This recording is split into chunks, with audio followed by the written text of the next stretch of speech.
નમસ્કાર, હું પ્રવીણ. રિયલ ડિબેટમાં આપનું સ્વાગત છે. આજે એવા મુદ્દા પર ચર્ચા જે મુદ્દો મેઇનસ્ટ્રીમ મીડિયાથી મોટા ભાગે ગાયબ હોય છે. ભારત ચીન વચ્ચે સરહદનો વિવાદ વર્ષોથી ચાલ્યો આવે છે. છેલ્લા અમુક સમયથી અથડામણના સમાચારો પણ સાંભળ્યા. પેંગોંગ ક્ષેત્રમાં જે સ્થિતિ સર્જાઈ, બાદમાં 15 વખત બેઠક પણ થઈ અને આ બેઠકના અંતે હમણાં ગણતરીના દિવસો પહેલા જ જ્યારે ચીનના વિદેશ મંત્રી ભારત આવ્યા તો ભારતના વિદેશ મંત્રી એસ જયશંકર સાથે બેઠક કરી અને સાથે સાથે અજીત ડોભાલ પણ આ બેઠકમાં હાજર હતા. પરંતુ આ તમામ સમાચારો વચ્ચે જે એક રિપોર્ટ આવ્યો કે ચીને તિબેટ સરહદ પર 624 ગામ વસાવી દીધા. 2021માં આ કામ પૂર્ણ થયું.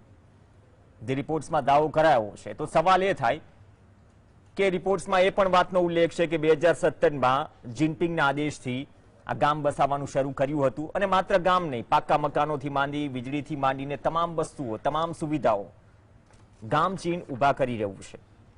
હવે અત્યારની પરિસ્થિતિમાં ભારતે પણ ચલો તેનો જવાબ આપવા માટે ઘણી બધી યોજનાઓની વાત કરી. સરહદે વિકાસ થશે, ઘણા બધા જે ગામો છે તેમને ગામોને પણ વિકસિત કરાશે.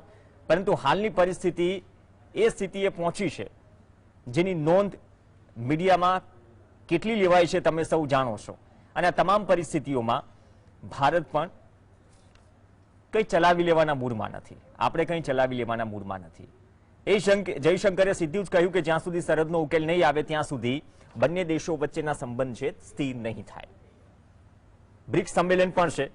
બ્રિક્સ સંમેલનની સાથે સાથે જે 624 ગામનો મુદ્દો છે તમને પણ જાણી નવાઈ લાગશે કે આ રિપોર્ટ્સ પ્રમાણે ત્યાં વસનાર વ્યક્તિને વાર્ષિક ભારતીય કરન્સી પ્રમાણે 3.5 લાખ રૂપિયા અપાય છે. તો સવાલ એ પણ થાય કે આપણે પણ યોજનાની વાત કરી છે અને બજેટમાં પણ ઉલ્લેખ કરાયો છે, તે હજુ પ્રાથમિક સ્તરે અમલવારીમાં લાગેલું છે, જે પણ નવા પ્રોજેક્ટ છે. પણ અત્યારની પરિસ્થિતિ આ ચંચુપાત ક્યાં જઈને અટકશે? જે સૈન્ય પરત ખેંચવાની વાત કરી હતી, પેંગોંગ સ્થિત જે પણ ઘર્ષણ થયું, વિવાદ ચાલી રહ્યો હતો, હજુ પણ 50,000 સૈનિકો હટ્યા નથી ચીનના. આ તમામ પરિસ્થિતિઓની અસર અને જે વિવાદ છે, વિવાદ વાતચીતથી ઉકેલાય, તમામ તરફથી પ્રયત્નો થઈ રહ્યા છે, પરંતુ આ વિવાદ કેટલો લાંબો ચાલશે એ કહેવું મુશ્કેલ છે. પણ તેની અસર અને અસર સાથે સાથે ભારતની રણનીતિ શું હોઈ શકે, આ તમામ મુદ્દે એ જ વિષય પર રિયલ ડિબેટમાં 3 ખાસ મહાનુભાવો જોડાશે ચર્ચામાં.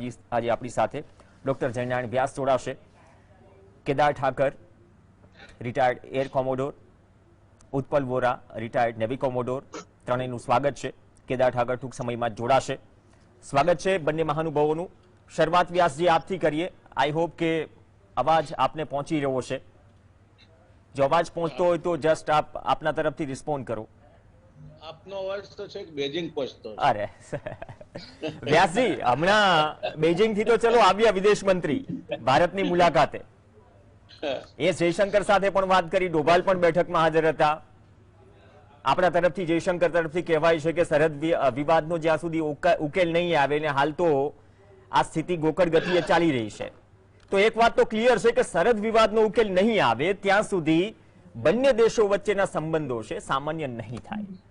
હવે આ પરિસ્થિતિમાં શું યુએન હસ્તક્ષેપ કરી ભારત અને ચીન વચ્ચેના સંબંધો સામાન્ય થાય તે માટે પ્રયત્ન કરશે? અને જે 624 ગામ, જેની મેઇનસ્ટ્રીમમાં મેં પહેલા જ કહ્યું કે મેઇનસ્ટ્રીમ મીડિયામાં આની ચર્ચા ગાયબ છે, જે ચર્ચા કરવી જરૂરી છે.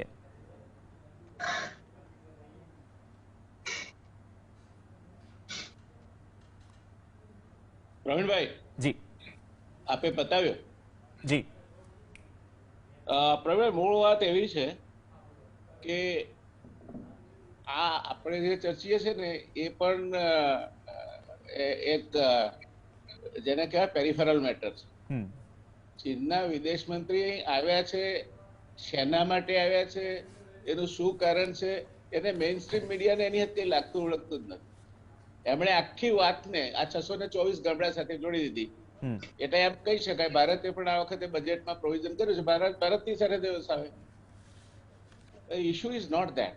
અને કમનસીબે આપણે રાજનીતિને સમજતા નથી, અપેક્ષાઓ વધારે રાખીએ છીએ અને પછી હેરાન થઈએ છીએ.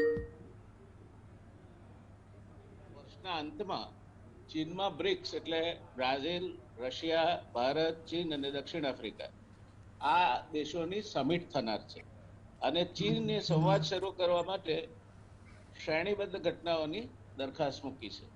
બંને પક્ષોની સંભવિત ઉચ્ચ સ્તરીય મુલાકાતોથી થશે. એટલે આ એના પરિપ્રેક્ષ્યમાં આ જે ચીનના વિદેશ મંત્રી છે એ અહીં પધાર્યા છે. વાંગ ઈ એમનું નામ છે. હવે એમણે જે બધી આપણે પેરિફેરલ મેટર્સ માં છે, એક તો દોભાલનો તો કોઈ રોલ જ નથી. વિદેશ મંત્રી ટુ વિદેશ મંત્રીની ચર્ચામાં he must be there to assist the foreign minister of India.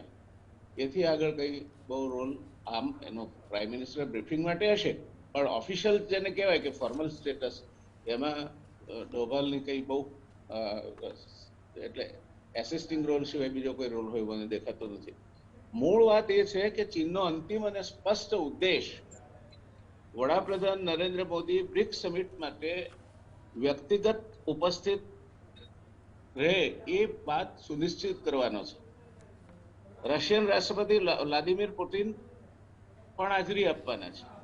ચીન આ વર્ષ માટે RIC એટલે રશિયા ભારત ચીન ત્રિપક્ષીય માટેનું અધ્યક્ષ સ્થાન પણ ધરાવે છે. એટલે RIC રશિયા, ઇન્ડિયા, ચાઇના આ જે ટ્રાયો છે એનું અધ્યક્ષ પદ પણ ચીન પાસે છે.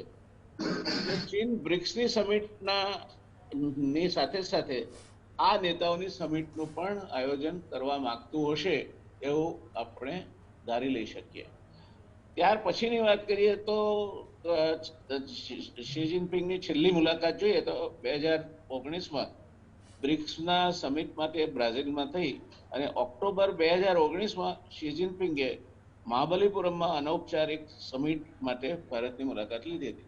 એ પહેલા તેઓ શ્રી અમદાવાદ પણ આવી ગયા છે. સામાન્ય રીતે કોઈ પણ આ ગજાના વિદેશી મહાનુભાવ માટે કોઈ સ્ટેટ કેપિટલ પણ ના ગણાય, પણ કોઈ સ્ટેટના મેટ્રો સિટીની મુલાકાત લેવી એ સામાન્ય રીતે અપેક્ષિત નથી હોતું. પણ મને લાગે છે કે પ્રાઇમ મિનિસ્ટર ઓફ ઇન્ડિયાના એમના આમંત્રણને વશ થઈ અને આવ્યા છે.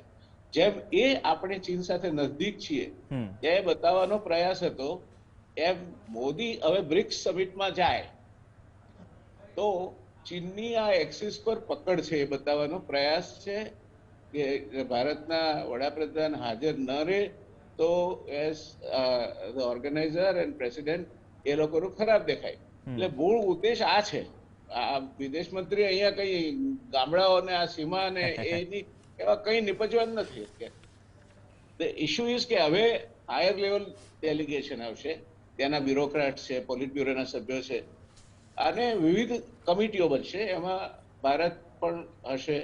આ બધી પ્રી સમિટ જે તૈયારીઓ છે ચીનમાં થવાની છે આ વખતની સમિટ, અને એ સમિટની પહેલા ચીનમાં યોજાયેલી છેલ્લી બ્રિક્સ સમિટ 2017માં ઝિયામેનમાં થઈ હતી, જેમાં મોદીએ હાજરી આપી હતી. વાસ્તવમાં બ્રિક્સ સમિટ પહેલા જ 2.5 મહિના લાંબો ડોકલામ સરહદ વિવાદ ઉકેલાયો હતો. એટલે આપણે આશા રાખી શકીએ કે આ વખતે પણ બ્રિક્સ સમિટ માં જયારે આ બે નેતાઓ મળે એના પહેલા ક્યાંક ઘર્ષણ દૂર કરવા માટેનું આવું કોઈક નાનું મોટું કન્સેશન જાહેર થાય. ચીનમાં યોજાયેલી છેલ્લી બ્રિક્સ સમિટ સપ્ટેમ્બર 2017માં મેં અગાઉ કહ્યું તેમ ઝિયામેનમાં થઈ હતી, જેમાં મોદીએ હાજરી આપી હતી. આ વખતે વિદેશ મંત્રી સ્તરની મુલાકાત સાથે બેઇજિંગ સંકેત આપી રહ્યું છે કદાચ કે તે સંબંધોને પાટા પર લાવવા માટે ઉત્સુક છે. આપણે ધારી શકીએ હંમેશા one should B positive, thinking positively. One who is optimistic can always believe કે ચીનના ભારતના સંબંધો જે અત્યારે પાટા પરથી ઉતરી ગયા છે એ પાટા પર લાવવા માટેની આ એક તક ઊભી કરી રહ્યું છે. બ્રિક્સની સમિટ ચીનમાં છે આ વખતે, આ વર્ષના અંતે છે. એટલે પેંગોંગ લેક વિસ્તારમાં જે હિંસક અથડામણ પછી 5 મે 2020ના રોજ મડાગાંઠ શરૂ થઈ હતી અને બંને પક્ષોએ ધીમે ધીમે હજારો સૈનિકો તેમજ ભારે શસ્ત્રોનો ઉપયોગ કરી અને સૈન્ય ને જમાવટમાં વધારો કર્યો હતો. સ્ટેન્ડ ઓફને અનલોક કરવાની તકની સંભવિત વિન્ડો ચીન દ્વારા આયોજિત આગામી 14મી બ્રિક્સ સમિટ છે. જેમ કે સપ્ટેમ્બર 2017માં શિયામેનમાં થઈ, તો આ વખતે ચીનમાં થવાની છે. અને એમાં રશિયાના વડાપ્રધાન વ્લાદિમીર પુતિન પણ હાજર હશે. આમાં ભારતની કૂટનીતિની પણ પરીક્ષા થવાની છે, કારણ કે જો ભારતના વડાપ્રધાન ત્યાં જશે તો he will be standing with the Russian president, prime minister. તો એ અમેરિકાને ગમશે કે કેમ, બીજા જે લોકો યુક્રેન સાથે છે એમને ગમશે કે કેમ? એટલે આ બધા પ્રશ્નો જુદા છે. અને આ ગામડા તો એમણે વસાવી દીધા. આ વખતના આપણે તેર છે એ દુરસ્ત થાય. આ વખતના આપણા બજેટમાં આપણે પણ આવું કંઈક કરવાના છીએ, બજેટમાં પ્રોવાઈડ કરવામાં આવ્યું છે. કેટલું ઝડપથી થશે તે ગોડ ઓન્લી નોઝ, પણ એવું કંઈક આપણે હવે. પણ મારો પ્રશ્ન બીજો છે. મારો પ્રશ્ન એ છે કે આ બધા ગામડા બંધાયા, કેટલી વાર ભારતે ચીનને પોતે વિરોધ દર્શાવ્યો છે? કેટલી વાર ભારતે ચીનના એમ્બેસેડર આ દેશમાં છે એમને બોલાવી અને પોતાનું કન્સર્ન વ્યક્ત કર્યું છે? આ કોઈ જ બાબત ક્યાંય જાહેરમાં ઉપલબ્ધ નથી કે આપણે શું કર્યું. એમને અત્યારે તો સેટેલાઇટનો જમાનો છે. તમારા ઘરના આંગણામાં સોય પડી હોય તો એનું પણ ઓબ્ઝર્વેશન અને પિક્ચર લઈ શકાય છે. ત્યારે આટલા 624 ગામ with all the modern facilities and the roads which are super class roads built for the infrastructure, including the telecommunication and other services for communication. આટલું બધું બંધાયું ત્યાં સુધી આપણે શું કર્યું?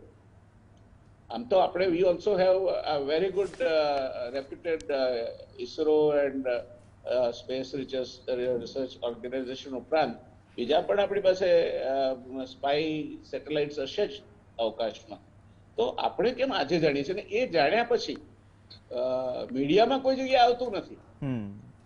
If I am the media, I'll ask the straight question that why have we not opposed to this kind of a, અત્યારે આપણે જે ચર્ચાનો ઉપયોગ કરવા માંગીએ છીએ બ્રિકની, એ 3 વર્ષ સુધી શું કરતા હતા? આપણે કુંભકર્ણની નિંદ્રામાં સૂતા હતા. અને ડોકલામ વિવાદ હમણાં થયો એ પહેલા તમને ખબર નહોતી કે આ બાંધી રહ્યા છે? અત્યારે જે પરિસ્થિતિ છે એ પણ તમને ખબર છે કે ચીન આ કરી રહ્યું છે.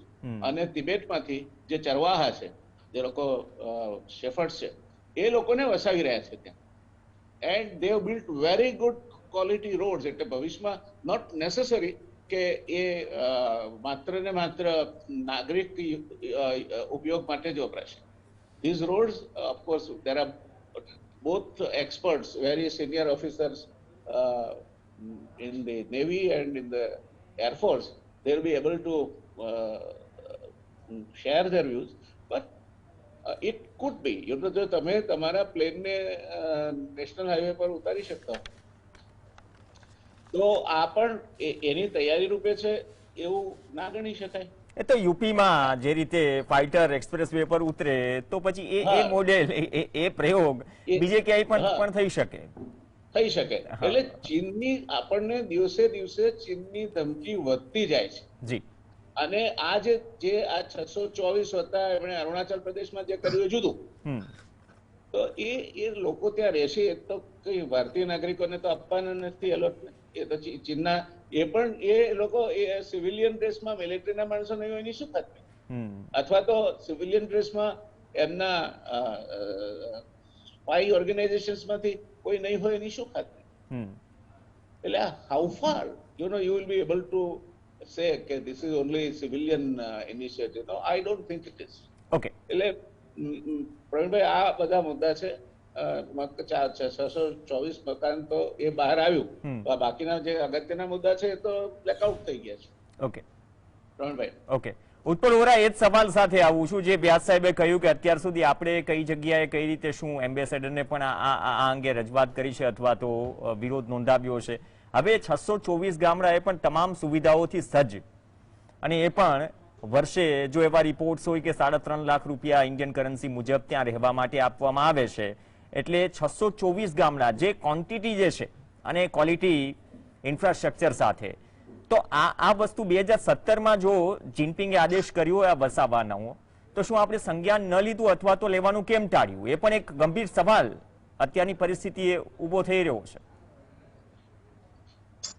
પ્રવીણભાઈ, તમારી વાત બિલકુલ સાચી છે. Of course it's a very concerning moment આપણા ઇન્ડિયા માટે, ભારત દેશ માટે, કે જેનું ફોર ઓલ થ્રુ આઉટ આપણે એને કહેતા આવ્યા છીએ કે આપણું નંબર 1 એડવર્સરી અથવા તો enemy country in A longer term perspective A China છે.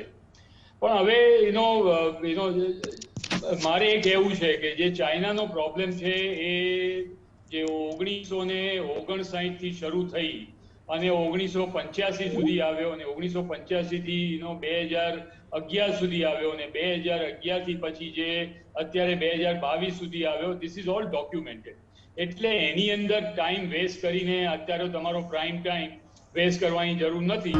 પણ fact of the matter is કે આ ત્રણેય જે ફેઝિસ આપણે જેમાંથી પસાર થયા છે એને આ ત્રણેય ફેઝે it has left a very deep telltale indicators on the national history and military history that has prevailed between આપણા જે બે કન્ટ્રીની વચ્ચે.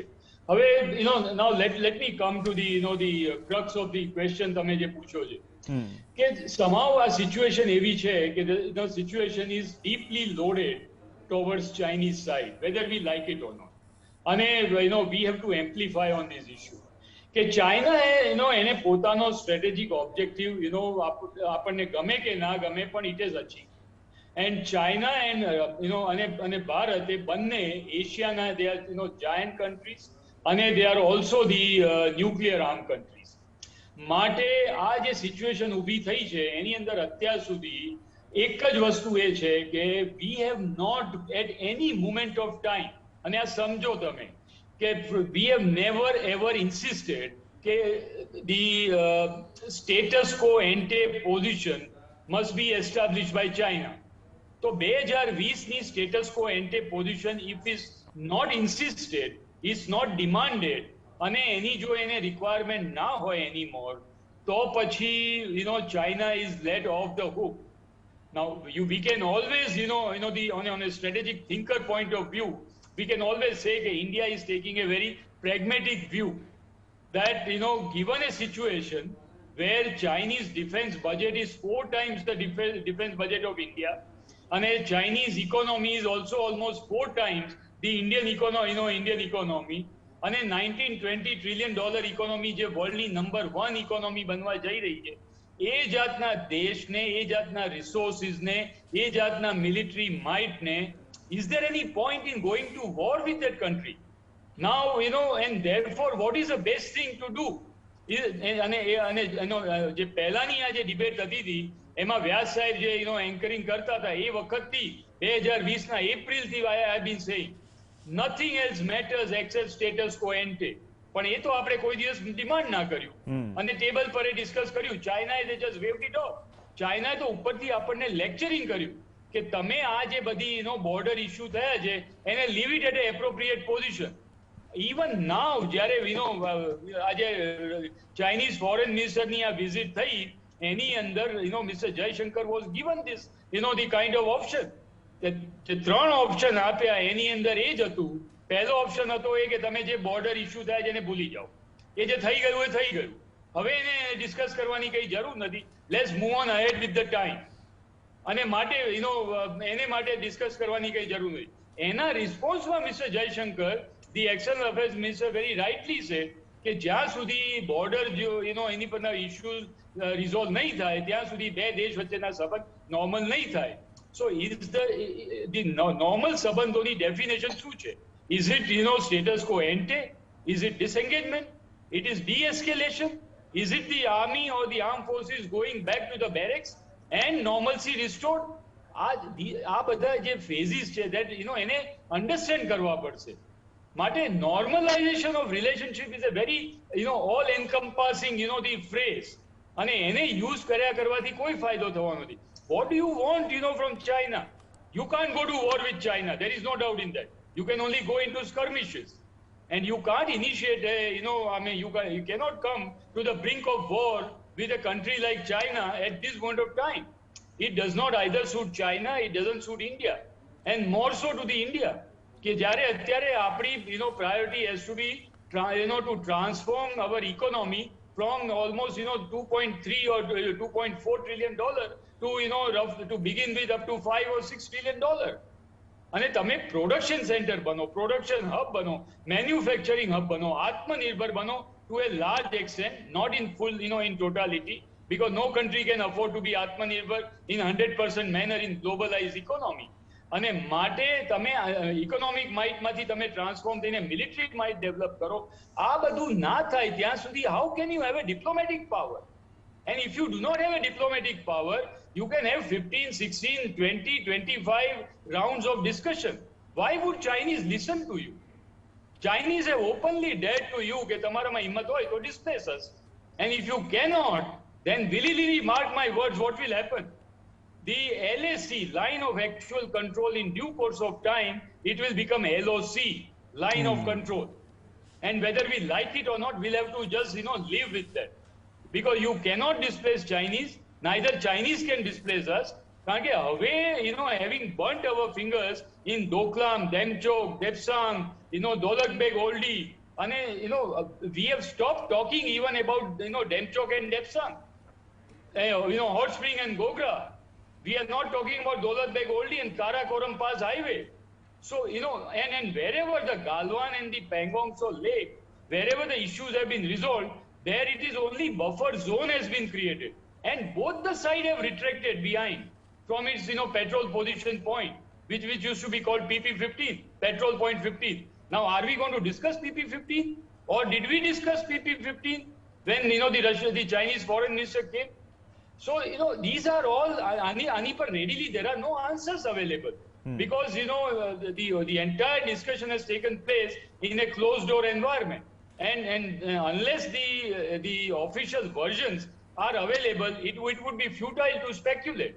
કે આવું થયું હોઈ શકે, આ થઈ હોય છે. But on ground reality, nothing much has moved.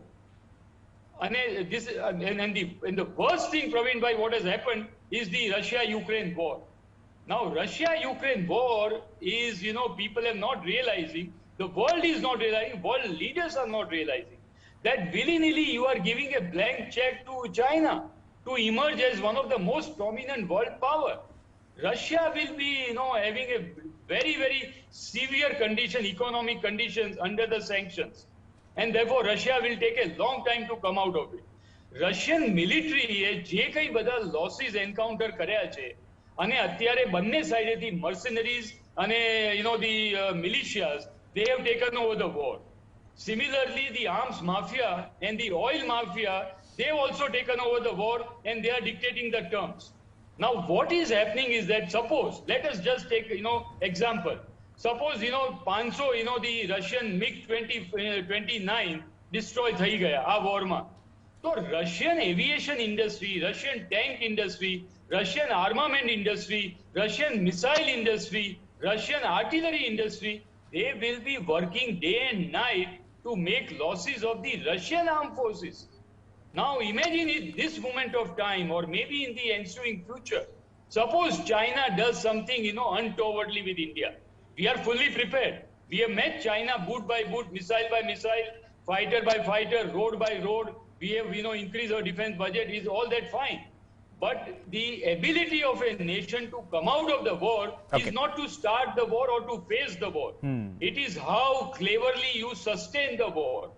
And you can only sustain the war when aircrafts, missiles, tanks, artillery guns, you are manufacturing yourself, like Russia is doing, or like what America is doing, or like what NATO countries are doing, where they can pulling in the resource.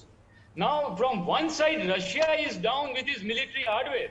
આટલું બધું એને loss થયો છે, અને એની પાસે જ એના NATO countryને face કરવા માટે, it's a big problem. Suppose NATO, I am giving you a hypothetical situation. If NATO launches war on Russia in Ukraine to offset Russian forces from Ukraine, Russia has to be prepared. Russian generals cannot go back to Mr. Putin and he says, sir, you told me to go into Ukraine, therefore I cannot take on NATO countries now. That general will be sacked in the middle of the night. Because the main enemy of Russia is not Ukraine, it is NATO, it is United States, it is UK. And the Russian armed forces, they have to be prepared all the time to take the threat from NATO. And that is why Mr. Putin played a very, very, the MasterCard that don't interfere. If you interfere, I will go nuclear. And if I go nuclear, there will be no winners. And people had to listen to him. Similarly, Russia and similarly India and China, also they both are nuclear power. If tomorrow Russia, the Indian leadership says that nothing beyond skirmishes, if China tries to do something in eastern Ladakh, or maybe say Arunachal Pradesh, we will go nuclear. And we can checkmate China. But in that, if you give bloody nose to China, we will also get a bloody nose. And therefore, the logic of going to war with China at this point of time does not stand. Okay. And therefore, both the countries, in all probability, will do saber rattling, but cannot afford to go to war in this moment of time. Because China's main aim is Taiwan, South China Seas, and Indo-Pacific region, and Russia's aim is Europe. Both want to, Russia wants to control Europe, America wants to control Europe. And this is, again I am telling you this, Jainaran Bhai will bear me out, because in the discussion I have raised this issue. And I am again raising this issue. That Russia and China, they both are doing a perfect tango. Russia needs China's money, and China needs Russia's defense technology. And they both have decided that let us cut America to its size. And therefore, Russia is doing military adventurism and keeping America and West tied down in Europe. And China will now create problem in South China Seas and Indo-Pacific. And the problems have already started. So therefore, America will be divided into, and the NATO forces will be divided into two fronts. ઉત્પલભાઈ, તમે બહુ સારી વાત કરી. એક તો ઉત્પલભાઈ, તમે બહુ સારી વાત કરી કે અત્યારે રશિયા યુક્રેન વચ્ચેની જે સ્થિતિ છે, વર્લ્ડ લીડર કઈ તરફ અને શું સમજી રહ્યા છે, અને બીજી વાત એ કે ડિપ્લોમેટિકલી જ્યાં સુધી આપણે આત્મનિર્ભર ન બનીએ ત્યાં સુધી જવાબમાં આંખમાં આંખ નાખીને ચાલો ન્યુક્લિયર લેસ બંને કન્ટ્રીઝ છે, પરંતુ તેનું પરિણામ કે યુદ્ધ કોઈ પણ દેશને પોસાય તેમ નથી. આ તમામ પરિસ્થિતિઓમાં 624 ગામડા છે ને એ ઇશ્યુ જ નથી, કારણ કે 624 ગામડા એમને વસાવી દીધા, તમે વસાવી દો તો તમે એને willy nilly you are agreeing to term LAC into LOC. Okay, એ જ મુદ્દો છે ને, એ જ મુદ્દો છે કે LAC ની પરિભાષા LOC માં પરિવર્તિત થાય. ઓકે, ચલો બ્રેક માટે રોકાઈશું. બહુ સારું સ્ટેટમેન્ટ કર્યું કે બહુ સારી વાત કરી કે LAC ની જો પરિભાષા LOC થાય, LOC ન થાય એના માટેનો તો આ વિવાદ છે, અને જ્યાં સુધી સરહદી વિવાદ નહીં ઉકેલાય ત્યાં સુધી સ્થિરતા પણ નહીં આવે. બ્રિક્સ પણ છે, સાથે સાથે ચીન આપણે રશિયાથી નજીક છે, જૂનો મિત્ર છે, ચીનના કેસમાં તેની પણ જરૂર પડશે. આ તમામ પરિસ્થિતિઓમાં મિસ કેમ થઈ જાય છે આટલા બધા સમાચારો? કેદાર ઠાકર પણ આપણી સાથે છે. બ્રેક બાદ કેદાર ઠાકર પાસે જઈશું, કેમ કે ક્વોન્ટિટી નાની નથી. આ ગામડાઓ તો છે, પણ વિસ્તારવાદી નીતિ જે ચીનની છે, એ વિસ્તારવાદી નીતિ સામે ભારત પાસે રણનીતિક હિસાબથી જે જવાબ છે અથવા તો જે રણનીતિ છે, એ રણનીતિ મુજબ આપણે ચાલી રહ્યા છે. આવનાર સમયમાં પડકાર કેટલું મોટું બનશે ભારત માટે ચીન, સૌથી મુદ્દો એ છે. આ તમામ સળગતા પેચીદા સવાલો વચ્ચે અને સરહદ વિવાદ વચ્ચે. બ્રેક બાદ વધુ સવાલ કેદાર ઠાકર સાથે. Welcome back. ચીને સરહદ નજીક 624 ગામ વસાવ્યા. અત્યારે બંને દેશના સરહદી વિવાદ બાદ જે સંબંધો છે સ્થિર કરવાના પ્રયાસો ગોકળ ગતિએ ચાલી રહ્યા છે, એ વાતમાં કોઈ શંકા નથી. આ તમામ પરિસ્થિતિઓ વચ્ચે કેમ મેઇન સ્ટ્રીમ મીડિયા અથવા તો સમાચારો પ્રકટ ન થયા, એ પણ એક બહુ મોટો સવાલ છે, અને ક્વોન્ટિટી બહુ મોટી છે. ચર્ચા આગળ વધારીએ. કેદાર ઠાકર આપણી સાથે જોડાયેલા છે. કેદારભાઈ, આપ આ પરિસ્થિતિને કઈ રીતે જુઓ છો? કેમ કે મીડિયામાં પણ સમાચારો મોડે મોડે પ્રકટ થયા. એક તરફ જે જૂનો વિવાદ છે તેમાં પણ 15 રાઉન્ડની વાતચીત થઈ, ત્યાં પણ જે વ્યાસ સાહેબે વાત કરી કે ભાઈ 50,000 સૈનિકો તો હજુ હથિયારોથી લેસ છે, જે પાછળ મતલબ કે પીછેહટ નથી કરી. હવે ગાડી ફરીથી સંબંધોની પાટા પર લાવવાની છે, સંબંધો સ્થિર કરવાના છે. એ તમામ વચ્ચે જો 17માં આદેશ અપાયો હોય, 21માં કામ કમ્પ્લીટ થયું હોય, અને અત્યારે આ પરિસ્થિતિને આપ કઈ રીતે જોઈ રહ્યા છો ભારત સામેના પડકારના રૂપમાં? નમસ્કાર અને ખૂબ ખૂબ આભાર મને GSTV માં આમંત્રણ આપવા માટે. સ્થિતિ બહુ ગંભીર છે, બધા એવું માને છે. ઘણી વાત સુધી સાચી પણ છે, પણ આ બધી આપણને ઇન્ફોર્મેશન જો મીડિયામાં ન આવી તો ક્યાંથી ઇન્ફોર્મેશન આવી છે કે આટલી ગામડાઓ સ્થાપવામાં આવ્યા છે ને આટલી લોકોને સવલતો આપવામાં આવી છે ને આટલા પૈસાઓ આપવામાં આવે છે, ક્યાંથી આ માહિતી આવી રહી છે? તમને ખ્યાલ હશે કે ટિબેટન મીડિયા તરફથી આ માહિતી આવી રહી છે. હું એમ નથી કહેતો કે સરાસર ખોટું હશે, પણ ચાઇનીઝ મીડિયા, તિબેટન મીડિયા પાસેથી જે પણ આપણને માહિતી મળે એને આપણે જરા વિચારીને સ્વીકારવું રહ્યું, એમ મારું પહેલું માનવું છે. બીજી વાત એ છે કે આપણે એટલું બધું એક્સાઇટ થવાની, એટલું ઉત્તેજિત થવાની જરૂર નથી. આપણે સમજીએ કે શું પરિસ્થિતિમાં આપણે છીએ, જીઓપોલિટિકલ સિચ્યુએશન શું છે. જેમ હમણાં કોમોડર વોરા સાહેબે કહ્યું એમ, we are no match to China. ચાહે ઇકોનોમીની વાત હોય કે મિલિટરીની વાત હોય કે એની જે રીચ છે, એનું જે જાતનું ક્લાઉડ છે, કોઈ પણ રીતે એની જ્યાં સુધી સવાલ છે, એટલે એ પરિસ્થિતિ છે પહેલી વાત. બીજી પરિસ્થિતિ એ છે કે ચાઇના આપણું નેબર છે, જે વસ્તુ બદલી શકાય એમ નથી. સો જ્યારે તમારી પાસે આવો નેબર હોય જે આટલો પાવરફુલ હોય અને જે ડિક્ટેટોરિયલ હોય અને જે અનપ્રિડિક્ટેબલ હોય, તો આપણે શું કરવું જોઈએ? એ જેમ કરે એમ જ આપણે કરવાનું. એ ગામડા વસાવે એટલે આપણે ગામડા વસાવવાનું, એ કંઈક એન્ક્રોચમેન્ટ કરે એટલે આપણે પણ એન્ક્રોચમેન્ટ કરવાનું. આપણે એ જ પરિસ્થિતિમાં છીએ જે પરિસ્થિતિમાં સાઉથ કોરિયા જીવી રહ્યું છે નોર્થ કોરિયાની સાથે. આપણે આપણી રીતે જોવાની જરૂર છે કે આપણા દેશ માટે અને આપણી પરિસ્થિતિ માટે શું જરૂરી છે. મને લાગે છે કે આપણે જે રીતે આગળ વધી રહ્યા છીએ એ ભલે સ્લો એન્ડ સ્ટેડી રેસ હોય, પણ આપણે બરાબર વધી રહ્યા છીએ. બે વસ્તુ આપણે કરી રહ્યા છીએ જે ખૂબ જરૂરી છે. ડિપ્લોમેટિકલી અને મિલિટરીલી આપણે સોલિડ થઈ રહ્યા છીએ. ડિપ્લોમેટિકલી જો આપ વિચારો તો જે જાતનું આપણું સ્ટેન્ડિંગ છે એ સ્ટેન્ડિંગમાં ખૂબ જ વધારો થયો છે. બધા દેશો આપણી પરિસ્થિતિ અને આપણે જે કદમો ઉઠાવીએ છીએ એને સમજી રહ્યા છે. આજે જ્યારે આપણે રશિયાને ઇનડાયરેક્ટલી સપોર્ટ કરી રહ્યા છીએ અને અમેરિકાને જે આપણાથી હમણાં સુધી આટલું ક્લોઝ હતું એને સપોર્ટ નથી કરી રહ્યા, ત્યારે કોઈ લોકો એનું બહુ ખાસ નોંધ નથી નહીં રહ્યા. એનું કારણ એ છે કે ડિપ્લોમેટિકલી we have been able to convince people કે અમારી શું પરિસ્થિતિ છે અને અમારી શું જરૂરિયાત છે. મિલિટરીલી આપણે ઓલરેડી આત્મનિર્ભર પણ થઈ રહ્યા છીએ અને જુદા જુદા દેશો પાસેથી આપણે એ રીતે સદ્ધર પણ થઈ રહ્યા છીએ. જે વર્ષો સુધી આપણે સિર્ફ રશિયા ઉપર ડિપેન્ડન્ટ હતા આપણી મિલિટરી ઇક્વિપમેન્ટ માટે, ચાહે આર્મી, એરફોર્સ કે નેવી હોય એના માટે, પછી આપણે અમેરિકાથી લેવા માંડ્યા. આજે પરિસ્થિતિ એ છે કે આપણે રેફેલ ફ્રાન્સથી આવે છે, ચિનુક હેલિકોપ્ટર્સ આપણી પાસે આવે છે, અમેરિકાથી આવે છે, સ્પાઇસ બોમ્બ્સ ઇઝરાયલથી આવે છે, અને રશિયાનો સપોર્ટ તો ચાલુ જ છે Su-30 અને ફ્લીટ મેન્ટેન કરવામાં અને આગળ 5th generation fighter aircraft develop કરવા માટે. So this is a clear indication કે ડિપ્લોમેટિકલી આપણે સક્સેસફુલી આગળ વધી રહ્યા છીએ. લોકો આપણી પરિસ્થિતિ સમજી રહ્યા છે અને બધા આપણને સપોર્ટ કરી રહ્યા છે.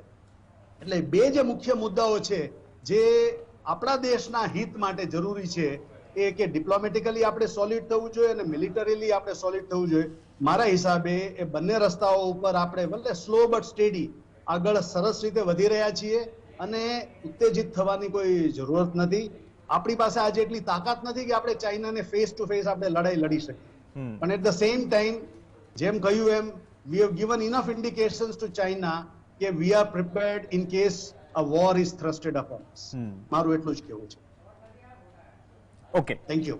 ઓકે, બહુ સારી વાત કરી કે આત્મનિર્ભરતામાં અને ડિપ્લોમેટિકલી ધીમે ધીમે આપણે આગળ વધી રહ્યા છે. જે રીતે મજબૂત થાય એ રીતે એ હિસાબથી, સિચ્યુએશન હિસાબથી ચાઇનાનો ઇસ્યુ કે બોર્ડરનો ઇસ્યુ આગળ જતા આપણે શોર્ટ આઉટ કરીશું અને કદાચ એ જ રણનીતિ પર આપણે આગળ વધી રહ્યા છે અત્યારની પરિસ્થિતિએ. પણ આ તમામ વચ્ચે વ્યાસજી, શું આ બધું થયું ત્યાં સુધી સરકાર ઊંઘતી રહી એવું કહી શકાય? પેલી વાત એ ભલે કેદારભાઈએ કહ્યું કે આપણે આપણી રણનીતિ મુજબ આગળ વધી રહ્યા છે.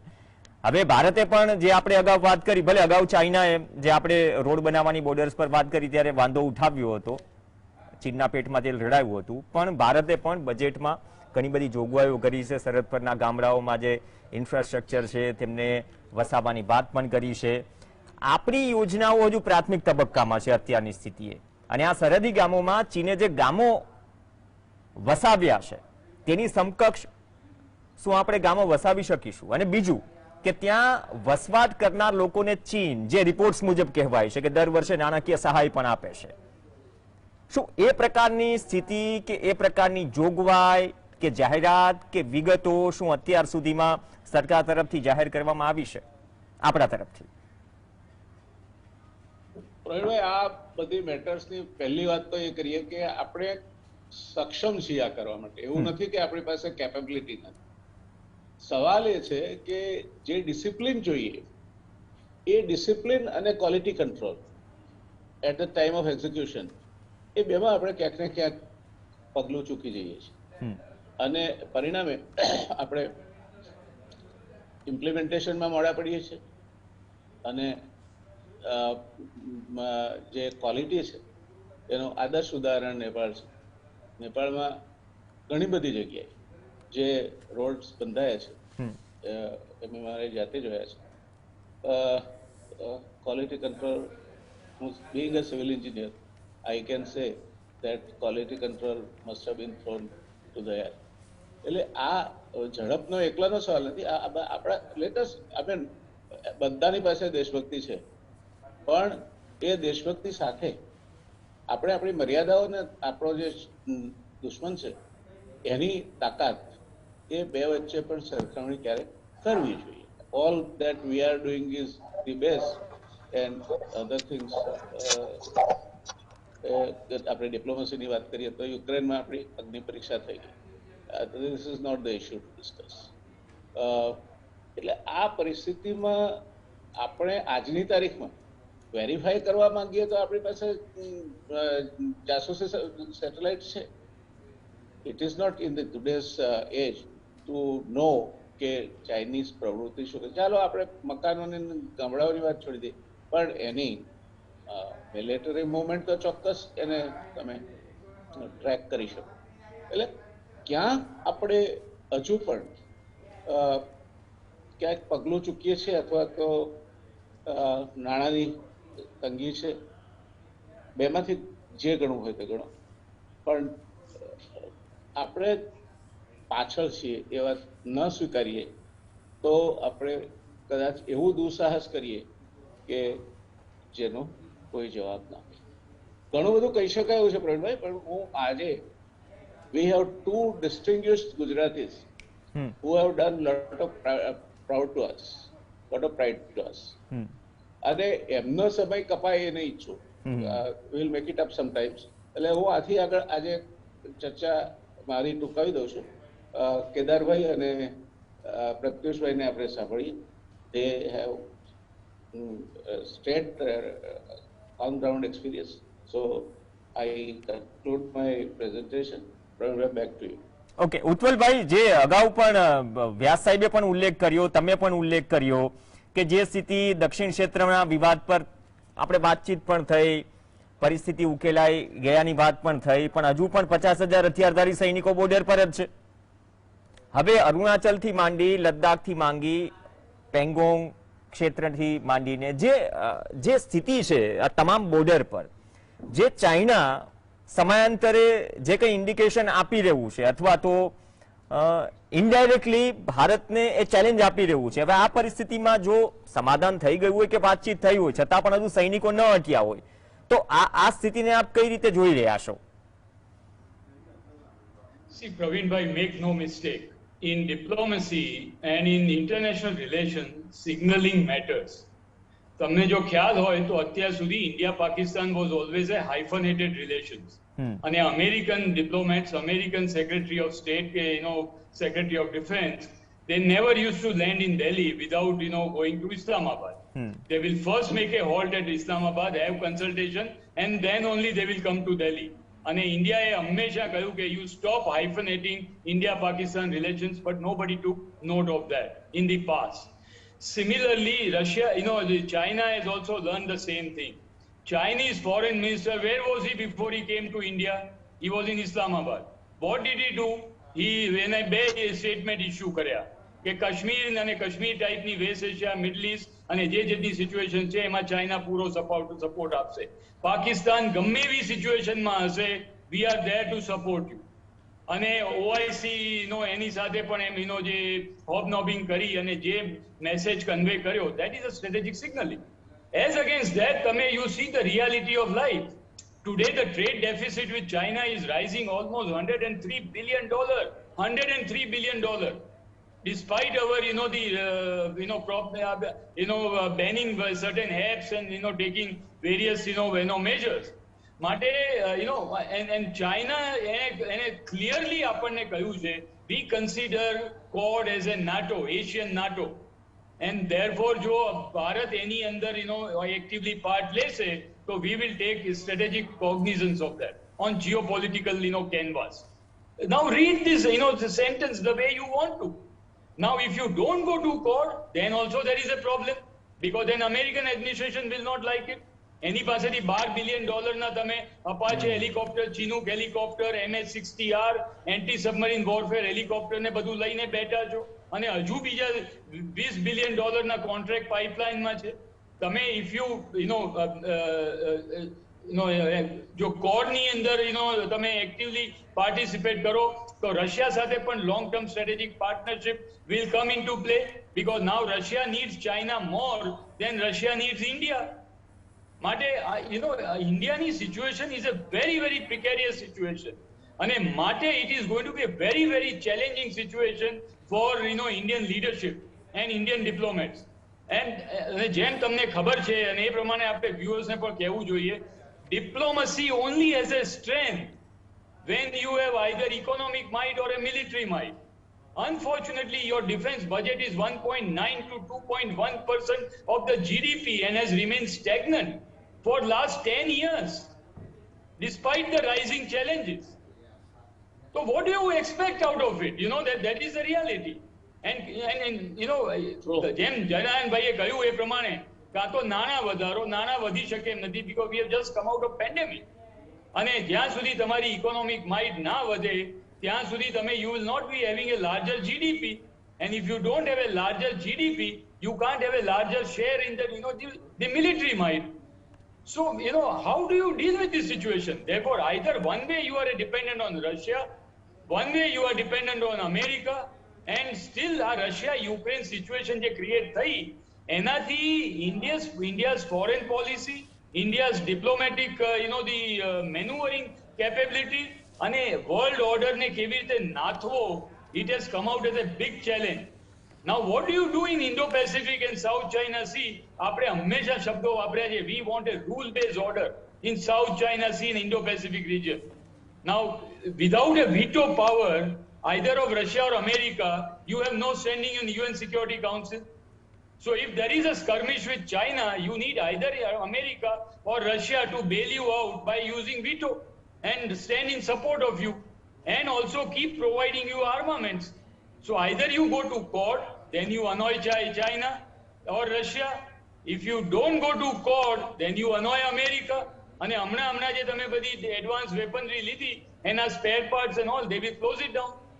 And you have to pay the price. So it's a next 5 to 10 years is a testing time for India. And the beauty is that how Indian diplomacy comes out of it, despite not having economic or military might, and still achieving our national interests. Underline this word, because at no stage, no government of the day can compromise with your national interests, national aims and national objectives.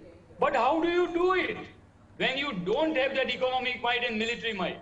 And when you are trying to emerge and become stronger in your existing position in the economic ladder of the the strongest economy of the world. અત્યારે ભલે પાંચમાં હોઈએ, પણ જે જાતના the kind of money that you need to take on powers like China and offend America or Russia, at this point of time, Praveen bhai, we have to be honest, we don't have that kind of economic and military power, and therefore we have to be dependent on them, whether we like it or not. Bravado is one part of it, but in an analytic, or a strategic discussion of geopolitical nature, at some stage, the reality must dawn on you that actually તમારું કેટલું પાણી છે ને કેટલા પાણીમાં તમે ઊભા છો. And I'm sure government of the day must be burning midnight oil on this issue and how to take on these challenges. કારણ કે બ્રિક્સની સમિટ એટેન્ડ કરીને તેની અંદરથી અલ્ટિમેટલી કંઈ જ આવવાનું નથી. 2017ની અંદર હું તમને ફરીથી કહું છું કે Doklam was it is a right indication for you that you cannot forget history. 2017ની અંદર પણ ડોકલામની અંદર the Chinese forces they retracted by about some 100 or 200 meters. અને જેવી બ્રિક્સ સમિટ પૂરી થઈ તરત જ they started doing infrastructure beefing up અને વધારે the forces મિસાઇલ બેટરીઝ ને બધું લાવીને મૂકી દીધું. અત્યારે ઈસ્ટર્ન લદ્દાખ સેક્ટરમાં the entire LAC is activated. 60,000 માણસો ત્યાં આગળ છે, missile batteries, missile silos, ammunition dumps and depots, widening of the road, heliports and the airstrips, the deployment of fighter jets, aircraft, everything has happened. It's not that it has not happened, it has already happened. And China has already ensured that its strategic objective in eastern Ladakh and the LAC on the eastern sector is already achieved. And they are draining you out economically. That was a strategic objective, to make you committed and make sure that you cannot trouble Pakistan. And that is how he has made a statement in Islamabad, the Chinese foreign minister, 48 hours back, that no matter what happens, we will always stand by with Pakistan. તમને કોઈ મુશ્કેલીમાં નહીં આવવા દઈએ. Okay, આ તમામ પરિસ્થિતિમાં કેદારભાઈ, હવે ચીનના વિદેશ મંત્રી અહીંયા તો આવ્યા, એ પહેલા જે આપણે OIC ની વાત કરી રહ્યા છે કે ત્યાંની બેઠકમાં પણ ઇસ્લામાબાદમાં ચર્ચામાં ભાગ લેશે અને કાશ્મીર મુદ્દે જે ઇસ્લામિક દેશોનું જે વલણ છે તેને ટેકો આપે છે. હવે જે રીતે ચીન આગળ વધી રહ્યું છે, જેમ કહ્યું ને કે બંને તરફ આપણે તો શું છે પાડોશી એવા મળ્યા છે, અને એ શાણપણમાં ચીન 62 થી અત્યાર સુધી, જેમ 17નો ડોકલામનો ઉલ્લેખ કર્યો, અહીંયા ઇન્ડોરે હિચકીને ગયા, બાદમાં જે સ્થિતિ આપણા માટે થઈ એ સૌએ જોયું. તો આ પરિસ્થિતિમાં ઇસ્લામાબાદમાં જે વલણ દાખવ્યું એ પણ એક ઇન્ડિકેશન છે ચીન તરફથી. આ મુદ્દા પર આપ શું માનો છો? કેમ કે કાશ્મીર મુદ્દે જે વલણ ઇસ્લામિક કન્ટ્રીઝનું જે છે તેમાં પણ સપોર્ટ કરી રહ્યું છે ચીન.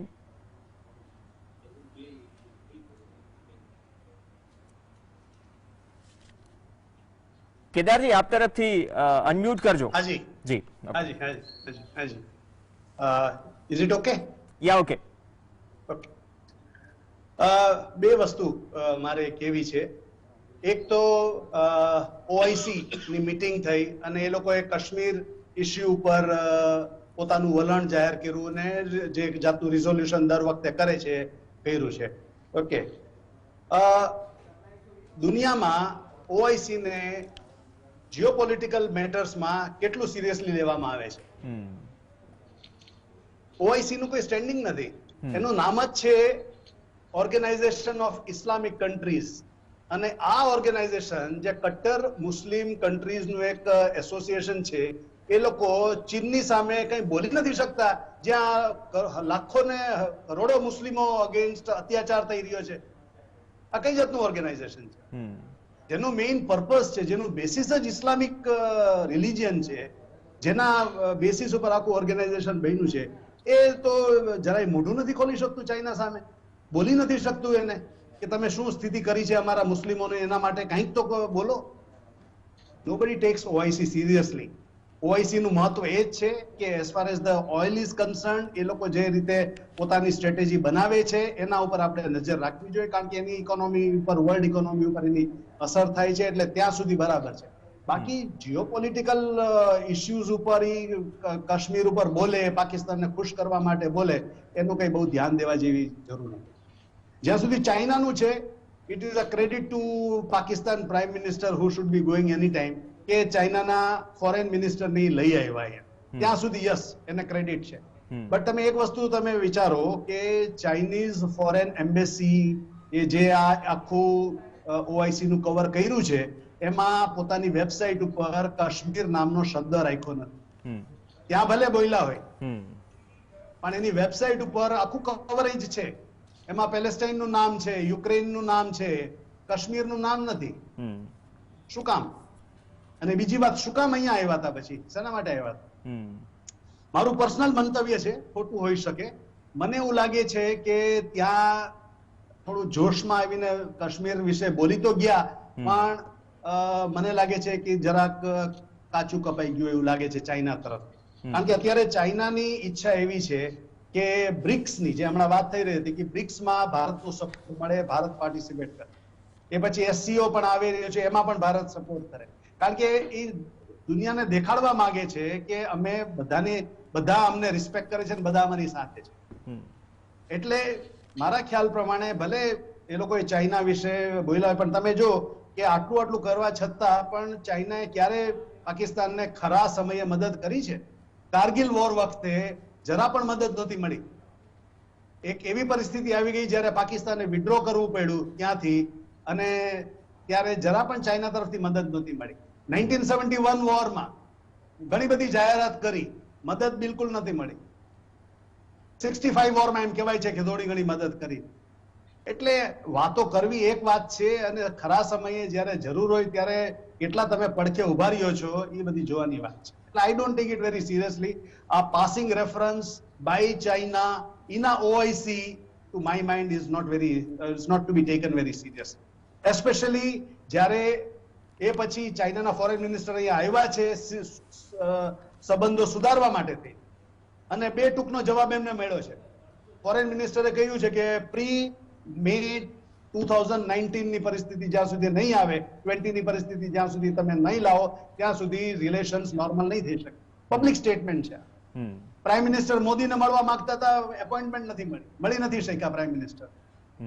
એટલે પ્લીઝ અન્ડરસ્ટેન્ડ કે we are also in our own way putting our stance which is being accepted by the world.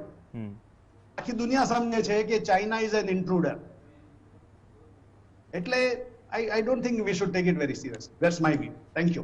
Okay, બહુ સારી વાત કરી કે અત્યારે જે પણ ત્યાં ઇસ્લામાબાદમાં જઈને ચલો જે ચીનમાં જે મુસ્લિમોની પરિસ્થિતિ છે તેની સામે પાકિસ્તાન કાશ્મીરમાં જે સ્થિતિ છે તેની ચિંતા કર્યા કરે, તો આમ કહ્યું ને શાણપણ, એ શાણપણ ચીનનું 62 થી ચાલ્યું આવે છે, રેઝાંગલા સમયથી ચાલ્યું આવે છે.